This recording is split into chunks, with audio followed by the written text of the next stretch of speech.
Good morning मेरे प्यारे बच्चों। तो जो पिछला चैप्टर था जो हमने लगाया अभ्यास 1A। अभ्यास 1A आप लोग लगा लिए होंगे क्योंकि बहुत ही आसान था। इसमें 9 क्वेश्चन थे अभ्यास 1 में। चलिए तो इसके आगे हम पहले थ्योरी पे बात करेंगे कि जो आगे का अध्याय है उसमें किससे रिलेटेड क्वेश्चंस बनेंगे, उसमें क्या क्या हमको पढ़ना पड़ेगा, जिस पर हमने बात किया था पिछले अध्याय में जब भी था। तो नेचुरल नंबर पे हमने थोड़ी बात की थी, वही थोड़ा सा जान लीजिए कि नेचुरल नंबर है क्या। जैसे गिनती करने वाली संख्याएं 1 2 3 4 5 6 ही प्राकृतिक संख्या या प्राकृत संख्या है, इसे भी याद रखें। जिसको हम प्राकृतिक संख्या बोलते हैं उसी को हम क्या बोलते हैं, प्राकृत संख्या। यह नाम आप लोग जानते रहे, प्राकृत संख्या भी बोलते हैं। उसके बाद है यानी गिनती करने वाली संख्याओं की, इसको तो आप लोग अच्छे से जानते ही हो। उसके बाद है प्राकृतिक संख्याओं का संख्या रेखा पर प्रदर्शन। देखिए संख्या रेखा है, कोई भी एक लाइन आप सीधी खींच दीजिए, उसके बाद एक समान दूरी पर संख्याओं को निरूपित यहाँ पे किया गया है। देखिए एक समान दूरी 1 2 3 4 5 6 यानी इन संख्याओं को संख्या रेखा पर निरूपित किया गया है, लेकिन यह दूरी हमेशा याद रखिएगा समान रहेगी। और एक चीज़ जानिए कि एक सबसे छोटी एवं पहली प्राकृतिक संख्या है। यह क्वेश्चन आपका डायरेक्ट पूछ सकता है, बहुविकल्पी प्रश्न जब बनते हैं तो उसमें पूछ सकता है कि सबसे छोटी एवं पहली प्राकृतिक संख्या क्या है। तो यही जानिए एक सबसे छोटी एवं पहली प्राकृतिक संख्या है। उसके बाद आसान है, ये चैप्टर भी आपका बहुत आसान है। तो इसमें आगे है कि पूर्ववर्ती संख्या और अनुवर्ती संख्या। इसे आप लोग जानते ही हैं, पूर्ववर्ती यानी पहले की संख्या, अनुवर्ती यानी बाद की संख्या। देखिए किसी भी संख्या में से जब हम एक घटाते हैं तो वह उसकी पूर्ववर्ती संख्या प्राप्त होती है, और किसी भी संख्या में जब हम एक ऐड करते हैं, जोड़ते हैं, तो उसकी अनुवर्ती संख्या प्राप्त होती है। बस इसमें यही है, ठीक।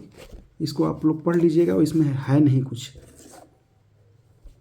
हाँ एक चीज़ और जानिए, अनुवर्ती संख्या को उत्तरवर्ती संख्या भी कहते हैं। अनुवर्ती संख्या यानी जो आगे वाली संख्या होती है उसको कौन सी संख्या बोलते हैं, उत्तरवर्ती संख्या भी बोलते हैं। देखिए यहाँ पे है कि किसी भी प्राकृतिक संख्या से एक घटाने पर उसके ठीक पहले वाली प्राकृतिक जो संख्या आती है वही पूर्ववर्ती संख्या कहलाती है, और जब हम एक ऐड करेंगे तो वही अनुवर्ती संख्या या उत्तरवर्ती संख्या कहलाएगी। देखिए यहाँ पे दिया भी है कि किसी प्राकृतिक संख्या के ठीक बाद वाली प्राकृतिक संख्या उसकी अनुवर्ती संख्या या उत्तरवर्ती संख्या, दोनों एक ही नाम है, होती है, और ठीक पहले वाली प्राकृतिक जो संख्या होती है उसकी पूर्ववर्ती संख्या कहलाती है। तो हाँ इसको आप लोग याद रखिएगा कि एक सबसे छोटी एवं पहली प्राकृतिक संख्या है।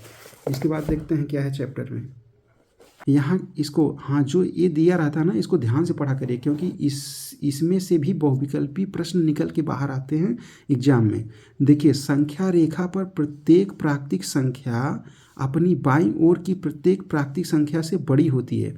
जब भी हम कोई संख्या रेखा खींचते हैं, कोई भी संख्या रेखा यहाँ पे खींचते हैं, तो जैसे मान लीजिए यहाँ पे समान दूरी पर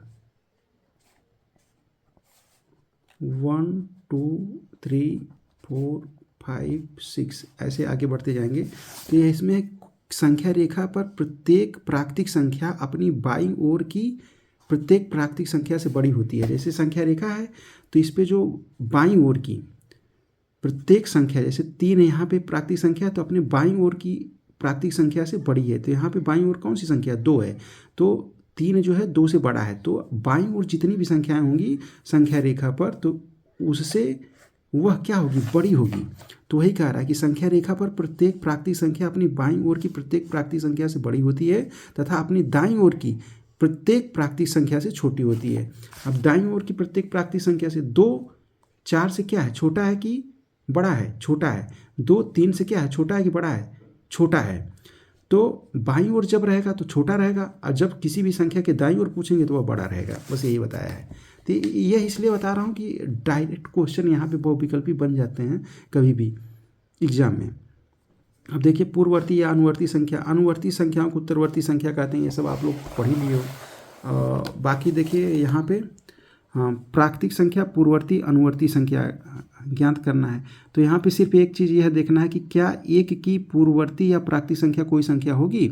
एक की कोई भी पूर्ववर्ती प्राकृतिक संख्या नहीं होगी। देखिए, एक पहली और सबसे छोटी प्राकृतिक संख्या है। यहाँ पे प्रश्न पूछा जा सकता है सबसे छोटी या पहली प्राकृतिक संख्या क्या है, तो आपका उत्तर होगा एक।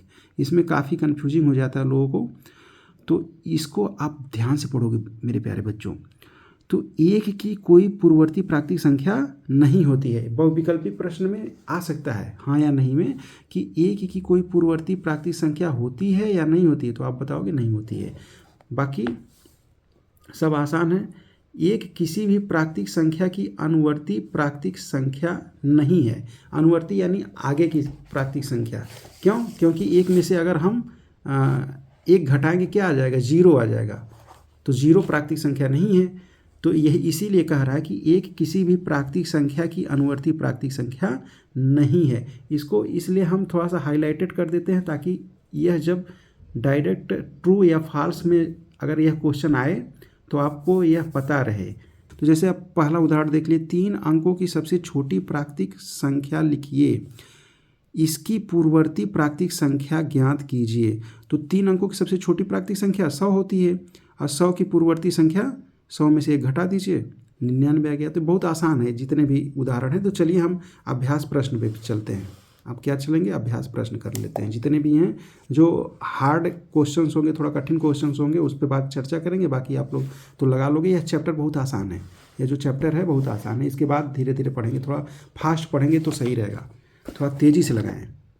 देखिए, इसमें जो पहला क्वेश्चन है आपका 4, 5, 6, 7, 8, तो इसी सीरीज़ में आपका देखिए यहाँ पे खाली एक स्थान है 23, 24, 25, तो यहाँ क्या हो जाएगा 26 हो जाएगा। वैसे ही क्वेश्चन 2 में यहाँ पे भर देना है इसी प्रकार से। तो यह आरोही क्रम में है, बढ़ते हुए क्रम में, यह देखिए घटते हुए क्रम में है, अवरोही क्रम में है। 9, 8, 7, 6, 5, वैसे 35, 34, फिर यहाँ कितना आ जाएगा 33, फिर 32, फिर 31। तो यह बहुत ही आसान है। यहाँ पे आगे क्वेश्चन नंबर 3 देखिए आप, क है 13 की अनुवर्ती प्राकृतिक संख्या है 14 हो जाएगी। तो ये बहुत आसान है। क, ख, ग, घ ये अपने से आप लोग करिएगा, बहुत ही आसान है। उसके बाद देखिए क्वेश्चन 4 पे आते हैं। निम्नलिखित कथनों में सत्य और असत्य छांटिए। जो हम थ्योरी बता रहे थे वहाँ पे आप लोगों को समझा रहे थे चैप्टर से संबंधित जितनी भी बातें, तो यहाँ पे काम आती हैं। जब सत्य असत्य छांटना होता है तो वहाँ पे काम आता है। अगर आप अच्छे से समझे रहोगे चैप्टर के बारे में तो यहाँ पे आप अच्छे से कर पाओगे। तो देखिए, जो पहला है कि एक सबसे छोटी प्राकृतिक संख्या है, सत्य है या असत्य, तो यह सत्य है। कई बार इस पे हमने बताया कि यह क्या है, एक सबसे छोटी प्राकृतिक संख्या है। दूसरा है संख्या रेखा पर निरूपित किसी प्राकृतिक संख्या के दाहिनी ओर की प्राकृतिक संख्याएं उससे छोटी होती हैं, असत्य है। दाहिनी ओर जब बढ़ोगे तो आप वह जो है बड़ी होगी संख्या रेखा पर। तो इसको तो हमने बताया था वहाँ पे। तो यह क्या हो जाएगा, 4 का जो हो जाएगा ये क्वेश्चन नंबर जो दूसरा है विकल्प, यह जो है असत्य हो जाएगा।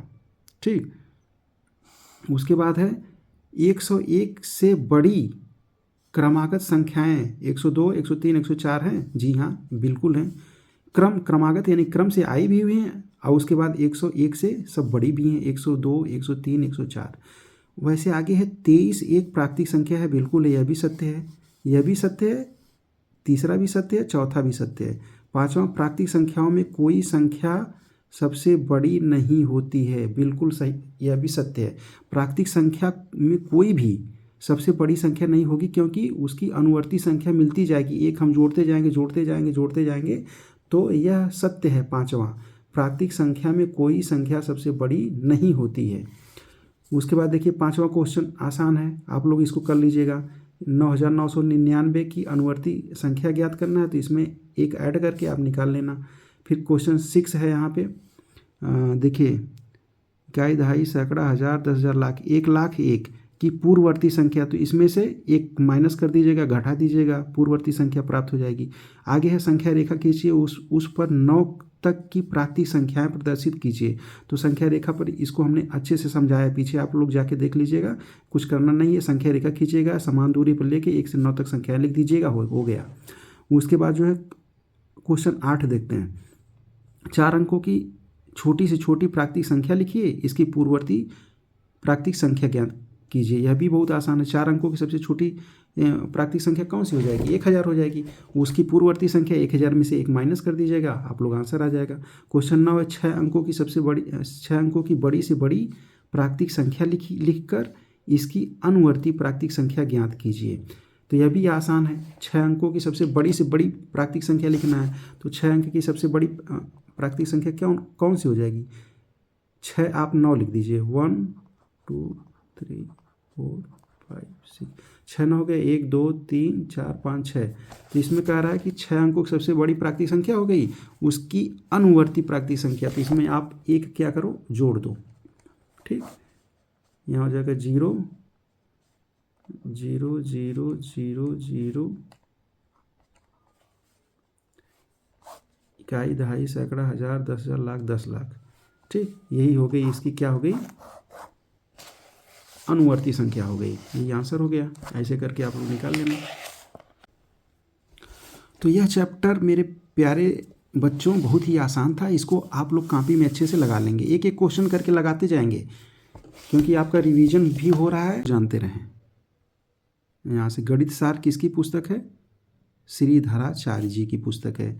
श्रीधराचार्य जी का जन्म कहाँ हुआ था? 991 में कर्नाटक में हुआ था। तो इसे जानते रहें। तो चलिए आगे के चैप्टर पे हम बात करते हैं कि आगे हमारा कौन सा चैप्टर है।